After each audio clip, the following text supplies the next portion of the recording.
At Team Toyota, they've been selling and servicing new and used Toyotas in your community for over 50 years. And you can reserve your next new Toyota with them today.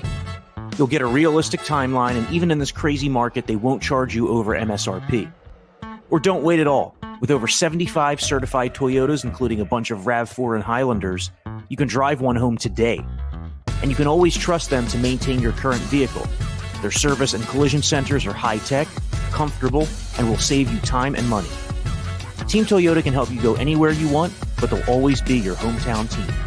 Just visit teamtoyota.net and choose from 3 locations in Langhorne, Glen Mills, or Princeton.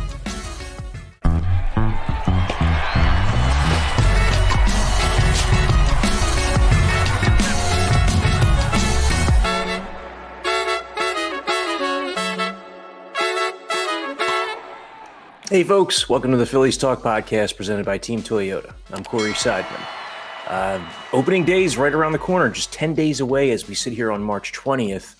The Phillies on Monday begin their final full week of spring training down in Florida, just 9 games left to go in Grapefruit League play. So opening day is almost here, and the World Baseball Classic has really added some excitement to this part of the year, this part of the calendar when most baseball fans are kind of, the diehards are ready for the season, but I would say that most casual baseball fans and the ones in between casual and diehard are kind of gearing up for the season, slowly getting ready. But when you have the excitement of the World Baseball Classic, it just takes it to a whole nother level. And we've seen that throughout these last 2 weeks, particularly as it applies to Phillies players. Before we get into the bulk of the show today, just wanted to mention that if you've been asking or wondering what's going on with the Phillies Talk podcast, I know that we haven't had many over the last 3 weeks. The Phillies Talk podcast will continue to exist in the form that it always has over these last 5 years or so. There will be multiple podcasts per week, especially once this regular season begins. I will have a new co-host, but all that stuff is kind of still in the works, above my pay grade. So if you've been asking me on Twitter, there's a reason why I can't reply yet. But don't worry, pretty soon here in the short term, we'll have a permanent co-host, and we'll be good to go here on the Phillies Talk podcast multiple times per week. But wow, how about the excitement of Trea Turner these last 2 nights? The grand slam, the game-winning grand slam in the 8th inning against Venezuela to send the U.S.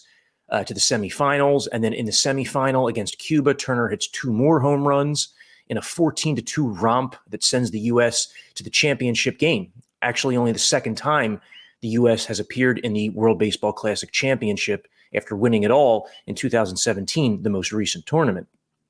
Turner, who's been batting 9th for the U.S., leads the tournament with 4 homers and 10 RBIs. He's slugging 1,000.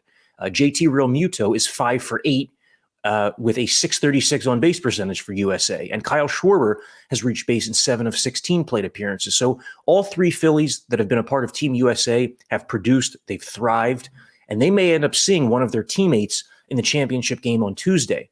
Monday night is the other semifinal between Japan and Mexico, and Taijuan Walker, who dazzled for Mexico earlier last week against Great Britain with 4 scoreless innings and 8 strikeouts.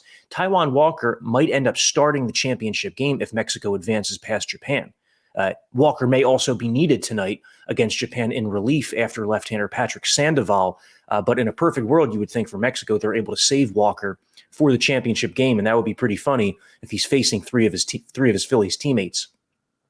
Now, contrarily, if Japan beats Mexico, that would set up an extremely appealing championship game between the U.S. and Shohei Ohtani, who probably is not going to pitch in the semifinal because it would be short rest. He just threw 71 pitches 3 days ago. And look, this is still the spring training time of year. Teams are not going all out with their pitchers. That was something that Mark DeRosa, the U.S. manager, actually mentioned earlier in the tournament, is that because of all the restrictions placed on pitchers by their teams, it affects how the manager is able to, manage the game or deploy his pitching staff.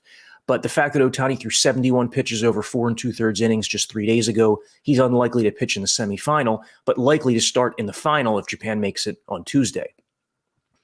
So a lot more excitement than usual this time of the baseball calendar, and there have been Phillies spread out all across this thing. You remember that Garrett Stubbs had a big hit for Team Israel, a game-winning double. Stubbs actually came back from the WBC early because of a minor knee injury, but he thinks he'll be ready for opening day.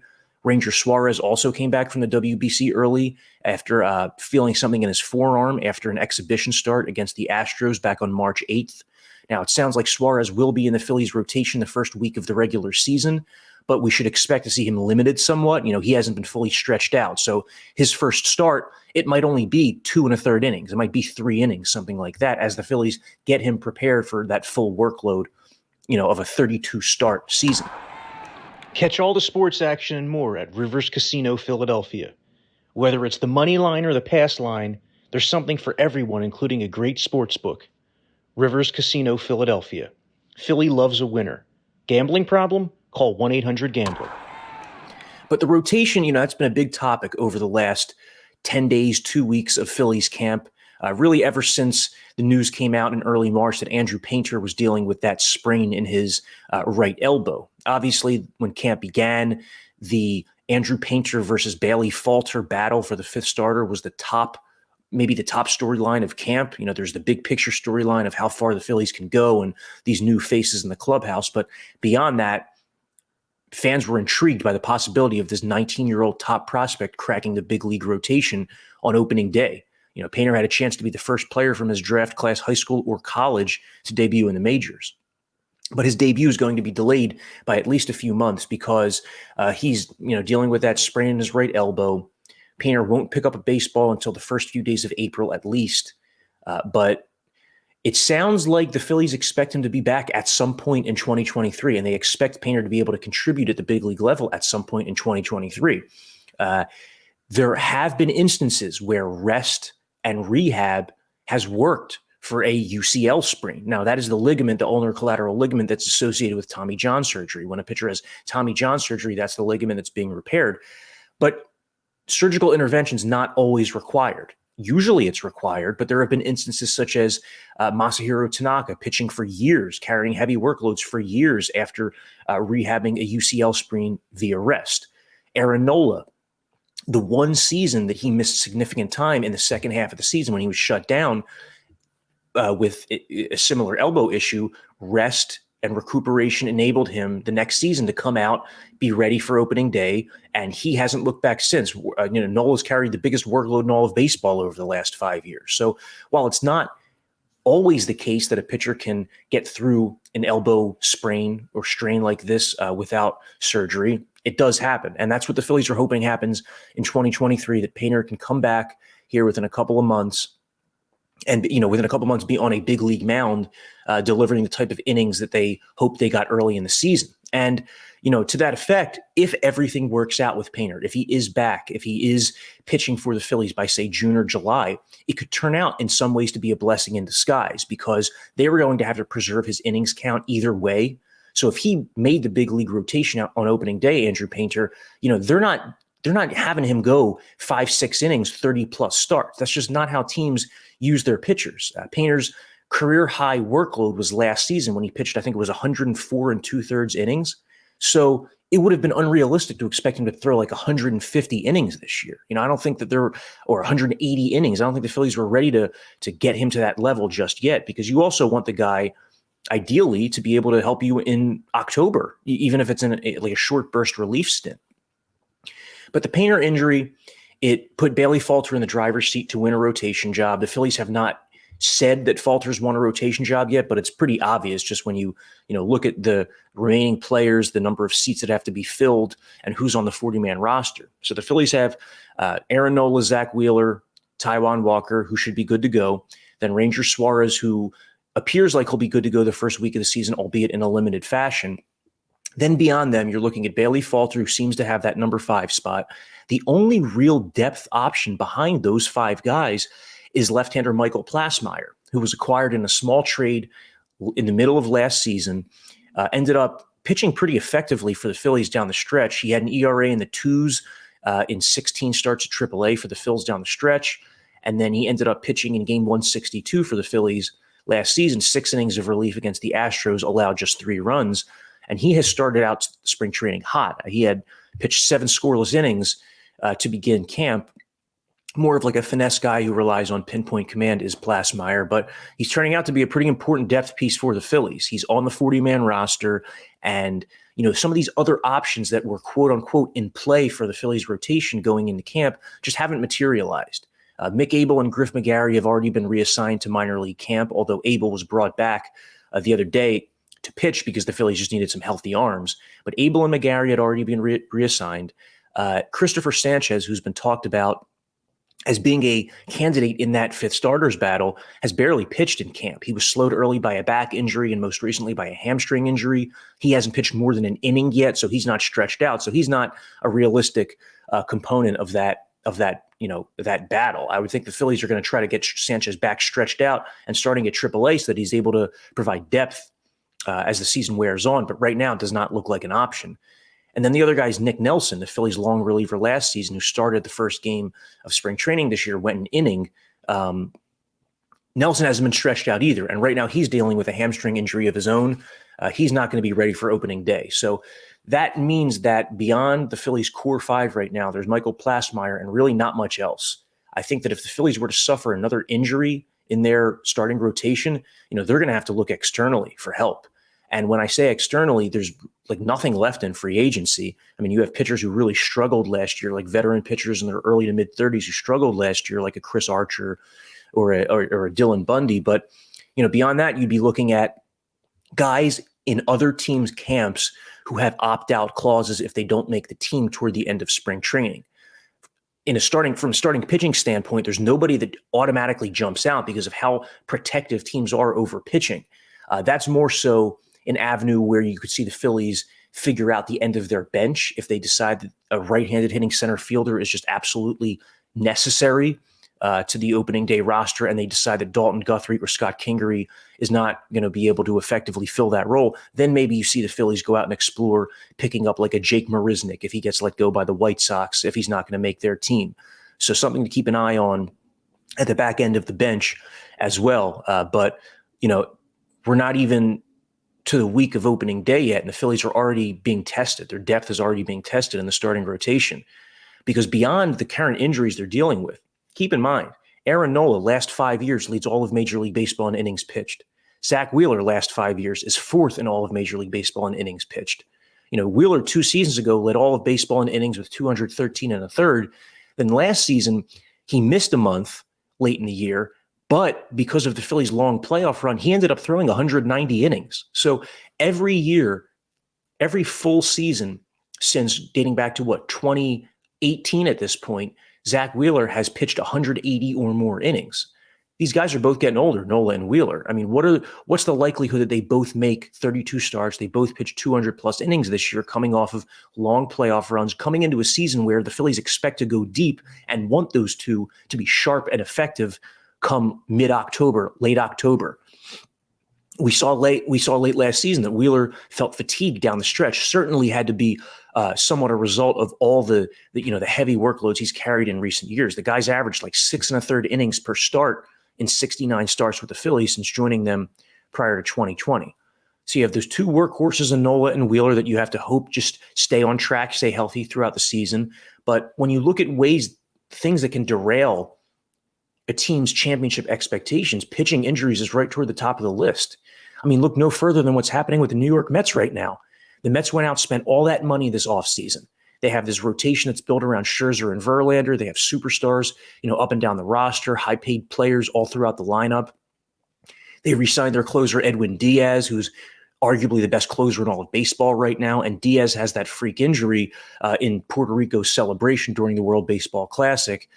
Looks like he's out for the season. That's a huge blow to the Mets, and that has a massive impact on the rest of the NL East because it makes every other Mets reliever, they have to step into a larger role than they were expecting. It's going to be more difficult for them to protect leads because you go from having the best closer in all of baseball to, at best, like a middle tier closer situation. So that's really going to affect the Mets. And just like seeing some of the quotes coming out of Mets camp in the days after that, you can tell how bummed those guys are. Brandon Nimmo, the Mets leadoff batter, also dealing with a knee injury, jammed his knee sliding into second base the other day. So we're starting to see some of these injuries pop up across baseball as March 30th nears. But look, there's still a ton of excitement. I mean, Trea Turner has shown in the World Baseball Classic why the Phillies paid him $300 million. I would think that every Phillies fan who's been, even paying attention to the WBC from afar has to be really jazzed up over what they're seeing from Trea Turner, who has to be the best 9-hole hitter in the world right now. You have Turner, Realmuto, and Schwarber participating for Team USA. Bryce Harper's been back in Phillies camp talking about how much he wishes he was healthy so he could be with Team USA playing. I mean, he was one of the first guys to commit last summer. But, obviously recovering from Tommy John surgery, Harper wasn't able to make that happen. The return date for Harper he's still like on track for right around that All-Star break period. It would be great for the Phillies. It would be a coup for them if they could get him back slightly ahead of time. But in the meantime, they're going to be relying probably on the left-handed power of Derek Hall the first few months of the season. Hall entered this spring training uncertain to make the team. It did seem to have like somewhat of an inside track because the Phillies knew they'd need left-handed power with Harper out. They saw the impact of Hall's power bat last summer when he had 17 extra base hits and 130 or so plate appearances. Well, he's come into camp, Derek Hall. He's been one of the Phillies' best hitters, hitting .293 as of the other day, was leading all of spring training in home runs and was toward the top in RBIs. I don't know if that's still the case, but he's hit for power. He's hit some against lefties, which is important. And he's also, Derek Hall, made a point to be more selective at the plate. That was something that you can tell was an emphasis for both Derek Hall and Nick Castellanos this offseason, was more selectivity. Hall, last year, 5 walks, 40 strikeouts. There's the obvious need for him to shrink the strike zone a little bit. But with Nick Castellanos, is it crucial. Last season, we saw all year pitchers attack Nick Castellanos pretty much the same way with low and away breaking balls. And so I looked this up the other day because it became a topic over the last week because Castellanos has moved closer to the plate. He's moved closer toward the pitchers. And he's talked about just eliminating that pitch from his mind. Like, don't even swing at that pitch, that low and away slider. And there was a pretty good example of it last week where he was able to lay off of a low and away 1-1 slider that was a borderline pitch, close to a pitch that you would want to swing at. He lays off, ends up working a walk. You just see that when you can lay off that 1-1 pitch, that swing count, right? How much it can change the complexion of a plate appearance. But last season, Castellanos in those situations, he hit .043 on low and away breaking balls in a significant sample. He had just 4 hits all year on that pitch on something like 60 swings. So that many swings and only 4 of them resulted in hits. That just shows you it's not a pitch you should be trying to mess around with. But, you could see Nick Castellanos having a better year if he's able to improve his selectivity. You could see guys like Schwarber having a better year without the shift. We've already seen the impact of not being able to have the overshift on the right side of the infield against a left-handed batter.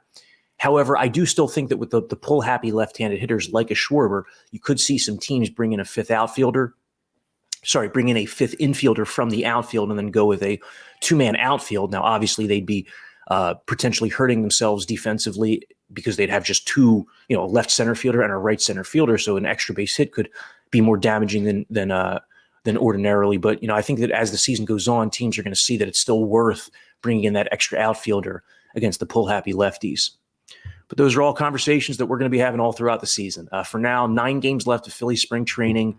We're almost at the end here. And while all of that's going on, there's also a lot of baseball worth watching on Monday and Tuesday in the WBC because Japan and Mexico play Monday night. If Mexico advances, the Phillies could end up facing Taijuan Walker, their teammate, in the championship game. And what a storyline that would be. So thanks for listening to the Phillies Talk podcast. We'll be back here pretty soon.